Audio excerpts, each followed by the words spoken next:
2026년 2월 13일 금요일 매일 성경 묵상을 시작합니다. 오늘 하나님께서 주신 말씀은 요한복음 4장 43절부터 54절까지의 말씀입니다. 요한복음 4장 43절부터 54절까지의 말씀을 제가 봉독하겠습니다. 이틀이 지남에 예수께서 거기를 떠나 갈릴리로 가시며 친히 증언하시기를 선지자가 고향에서는 높임을 받지 못한다 하시고 갈릴리의 이름에 갈릴리인들이 그를 영접하니 이는 자기들도 명절에 갔다가 예수께서 명절 중 예루살렘에서 하신 모든 일을 보았음이더라. 예수께서 다시 갈릴리 가나에 이르시니 전에 물로 포도주를 만드신 곳이라. 왕의 신하가 있어 그의 아들이 가버나움에서 병들었더니 그가 예수께서 유대로부터 갈릴리로 오셨다는 것을 듣고 가서 청하되 내려오셔서 내 아들의 병을 고쳐주소서 하니 그가 거의 죽게 되었습니다. 예수께서 이르시되 너희는 표적과 기사를 보지 못하면 도무지 믿지 아니하리라. 신하가 이르되 주여 내 아이가 죽기 전에 내려오소서. 예수께서 이르시되 가라 내 아들이 살아있다 하시니 그 사람이 예수께서 하신 말씀을 믿고 가더니 내려가는 길에서 그 종들이 오다가 만나서 아이가 살아있다 하거늘 그 낳기 시작한 때를 물은즉 어제 7시에 열기가 떨어졌나이다 하는지라. 그의 아버지가 예수께서 내 아들이 살아있다 말씀하신 그때인 줄을 알고 자기와 그 온 집안이 다 믿으니라. 이것은 예수께서 유대에서 갈릴리로 오신 후에 행하신 두 번째 표적이니라. 아멘. 오늘 말씀은 요한복음이 이야기하는 예수님의 7대 표적 중 두 번째 표적, 왕의 신하의 아들을 고치는 사건에 대한 내용의 말씀입니다. 요한복음이 이야기하는 예수님의 7가지의 어떤 표적은 곧 예수님이 하나님의 아들 그리스도이심을 증명하는 표지와 같은 역할을 합니다. 즉, 이 7가지의 표적들은 단순한 기적이 아니라 예수님의 신성과 구원 사역을 드러냅니다. 오늘의 말씀의 내용은 이러합니다. 오늘의 본문의 말씀의 앞의 말씀은 예수님의 사마리아에서의 사역을 이야기하고 있습니다. 그리고 오늘 우리가 읽은 본문 말씀은 갈릴리에서의 이야기를 담고 있습니다. 그래서 사역 현장에 전환을 나타내는 구절이 43절에 기록되어 있습니다. 이틀이 지남에 예수께서 거기를 떠나 갈릴리로 가시며 라는 말씀은 말씀 사역 현장의 전환을 이야기합니다. 사마리아에서의 사역이 끝난 지 이틀이 지났고 예수님께서는 사마리아를 떠나 갈릴리에서 새로운 사역을 진행하고 계셨습니다. 갈릴리는 예수님의 사역의 중심지입니다. 특히 요한복음 초반부에는 예수님께서는 갈릴리 가나의 혼인잔치 가운데 물을 포도주로 바꾸는 일을 행하시기도 하셨습니다. 그런데 이러한 갈릴리에 예수님께서 들어오시면서 이런 말씀을 하십니다. 선지자가 고향에서는 높임을 받지 못한다. 이 말씀이 그 당시에 유명했던 격언인지 아니면 구약의 선지자들의 상황을 빗대어 말씀하신 것인지는 알 수가 없습니다. 하지만 이 말씀의 내용 그대로 예수님은 고향에서 환영을 온전히 받지 못하셨습니다. 예수님을 따르는 자들이 있었다면 예수님을 배척하는 자들이 있었습니다. 그럼에도 다행히 45절의 말씀에 보면 예수님께서 갈릴리에 이르셨을 때 갈릴리인들이 예수님을 영접했다는 것을 알 수가 있었습니다. 예수님이 갈릴리에서 보여주셨던 여러 표적들로 인하여서 예수님을 영접하게 됩니다. 그러나 갈릴리인들이 예수님을 영접했기에 갈릴리인들이 예수님을 만나 진정으로 변화했다라고 보기에는 어렵습니다. 표적을 따를 뿐 가르침을 따르지 않는 사람들도 있었기 때문입니다. 이러한 배경과 상황 가운데 예수님께서 갈릴리에 들어오셔서 가나에 이르시게 되었는데 그 가나에서 한 왕의 신하를 만나게 됩니다. 그 왕의 신하는 자신의 아들이 병이 들려 죽게 되었으니 병을 고쳐달라고 예수님께 요청을 합니다. 이 왕의 신하의 아들은 가버나움에 있으며 갈릴리 가나에서 가버나움까지의 거리는 약 34km의 거리입니다.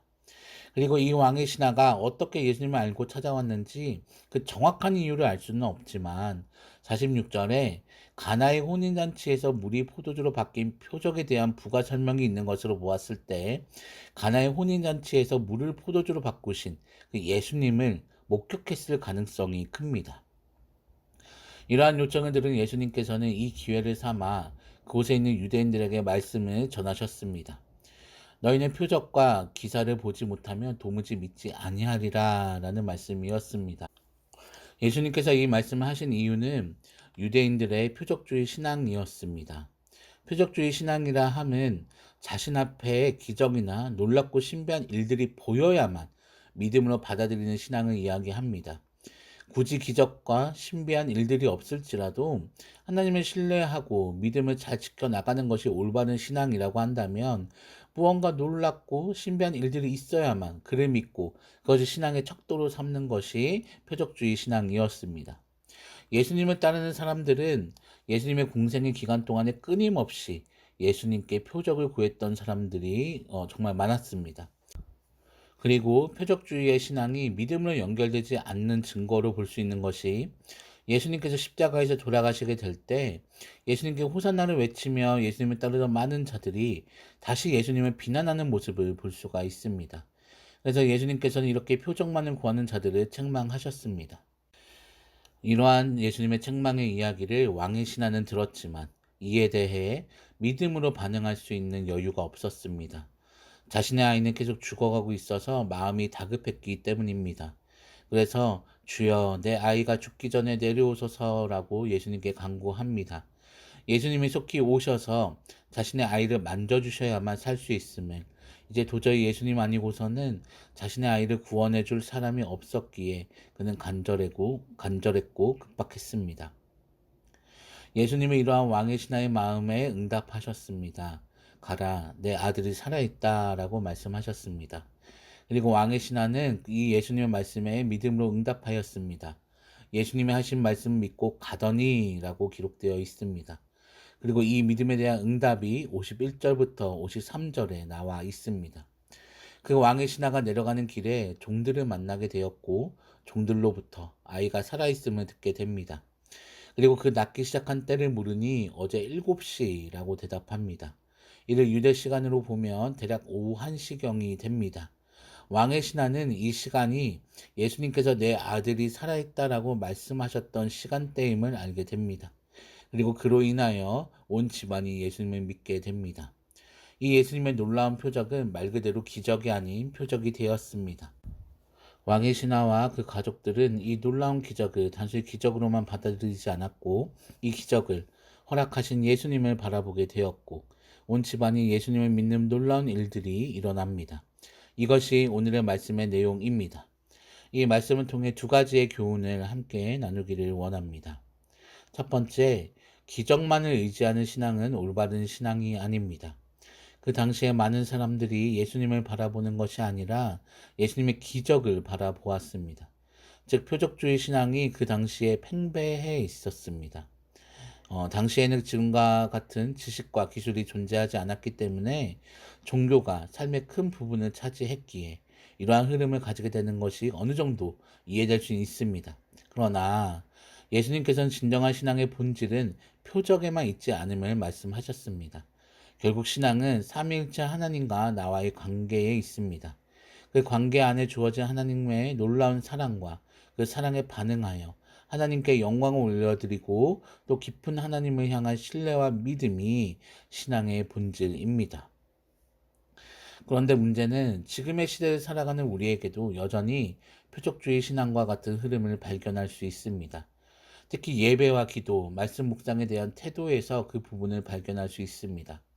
무언가를 얻어내기 위한 태도를 가지고 예배, 기도, 말씀 묵상을 하는 경우가 있습니다. 한 가지의 소원을 두고 그 소원의 정성을 담아내듯이 예배하고 기도하고 말씀 묵상을 합니다. 그러나 예배와 기도와 말씀 묵상의 본질은 하나님께 영광을 올려드리며 하나님과의 관계 안에서 사랑을 나누고 은혜를 누리는 것입니다. 그리고 이러한 태도는 나의 신앙, 즉 하나님과 나의 관계를 보여주는 모습이기도 합니다. 하나님께서는 이미 나에게 필요한 모든 것을 알고 계십니다. 그러니 그 모든 것을 주님께 맡겨드리고 하나님과의 온전한 관계에 집중하는 우리 모두가 되기를 바랍니다. 두 번째, 믿음의 용기를 가지시기를 바랍니다. 왕의 신하는 죽어가는 아이로 인하여 마음이 다급했고 간절했습니다. 어떻게든 예수님을 가버나움으로 모셔가야만 아이가 살 수 있었기에 어떤 방법을 취해서든 예수님을 모셔가야 했습니다. 그런데 이러한 간절함, 절박함 가운데 가라 내 아들이 살았다라는 예수님의 말 한마디에 그 모든 다급함과 간절함을 내려놓고 믿음의 용기를 내어 돌아갔습니다. 예수님이 내 아들이 살았다라고 말씀하셨으니 정말 살았다고 믿었던 것입니다. 그리고 그 집은 결국 표적을 경험했고 예수를 믿게 되었습니다. 우리 또한 우리의 삶의 여러 문제와 상황들 앞에서 또 상처와 아픔들 앞에서 이러한 믿음의 용기를 가져야 합니다. 하나님의 말씀과 약속에 의지하여 문제와 상황들이 해결되어질 것임을, 상처와 아픔들이 치유되어질 것임을 믿음으로 선취하는 자세를 가져야 합니다. 이렇게 나의 문제와 상황과 상처와 아픔에 대한 나의 마음과 생각과 내가 하고자 하는 의지를 내려놓고 얼마나 믿음의 용기를 가지느냐에 따라 하나님이 개입하실 여지가 더욱 많아지리라 생각합니다. 이렇게 믿음의 용기를 가지는 모든 성도님들 되시기를 바랍니다. 말씀을 정리합니다. 오늘의 말씀처럼 표적에 이끌리는 신앙보다도 하나님과의 올바른 관계 안에서 사랑과 은혜를 누리며 믿음과 신뢰를 가지고 나아갈 때에, 그리고 하나님의 말씀에 믿음의 용기를 가지며 나아갈 때에 왕의 신앙을 경험했던 놀라운 역사를 우리가 또한 경험하게 될 줄 믿습니다. 이런 놀라운 은혜를 누리는 우리 모든 성도님들 되시기를 바랍니다. 기도하겠습니다. 하나님, 하나님과의 올바른 관계 안에서 하나님께 영광을 올려드리고 사랑과 은혜를 나누며 믿음과 신뢰를 쌓아가게 하여 주시옵소서. 특히 왕의 신하처럼 믿음의 용기를 가지고 나의 삶을 믿음의 역사로 바꿔가게 하여 주시옵소서. 오늘 하루를 예배함으로 시작합니다. 오늘 하루의 삶을 주님께서 인도하여 주시고 기쁨과 행복이 넘쳐나게 하여 주시옵소서. 예수 그리스도의 이름으로 기도하오며 이제는 우리 구주 예수 그리스도의 은혜와 하나님의 사랑하심과 성령님의 교통하심이 하나님과의 올바른 관계 안에서 믿음과 용기를 가지며 살아가기를 결단하는 사랑하는 모든 성도님들 머리 위에 그 삶과 가정과 생업 위에 이제부터 영원토록 함께하여 주시기를 간절히 축원하옵나이다. 아멘.